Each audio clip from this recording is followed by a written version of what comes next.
दो statement given है and we have to check कि कौन सी स्टेटमेंट सही है एंड कौन सी स्टेटमेंट गलत है.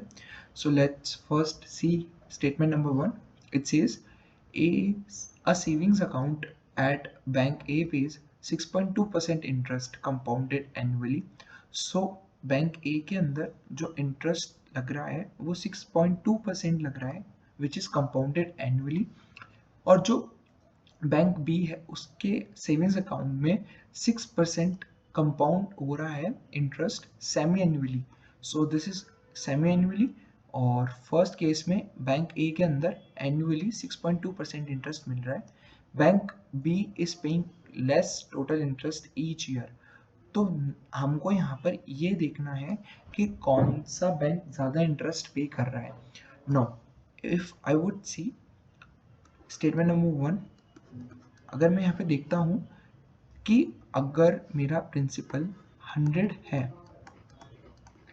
तो जो मेरा इंटरेस्ट मेरे को बैंक ए पे करेगा, so bank A will pay मी 100 का 6.2%.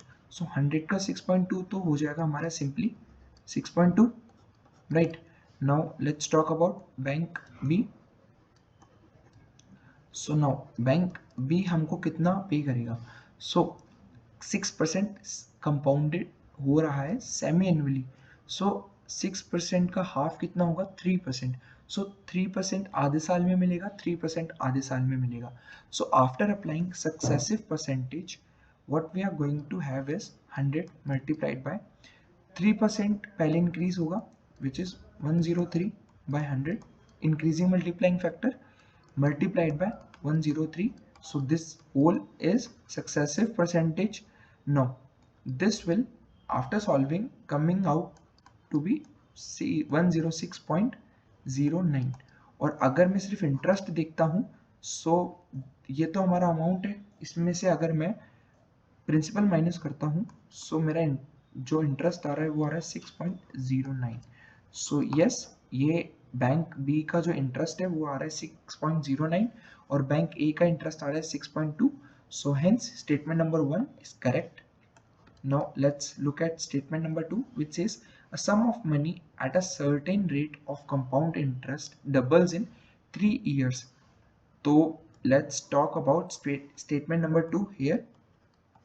और ये कह रहा है कि हमारा प्रिंसिपल 2 टाइम्स हो रहा है आफ्टर 3 years,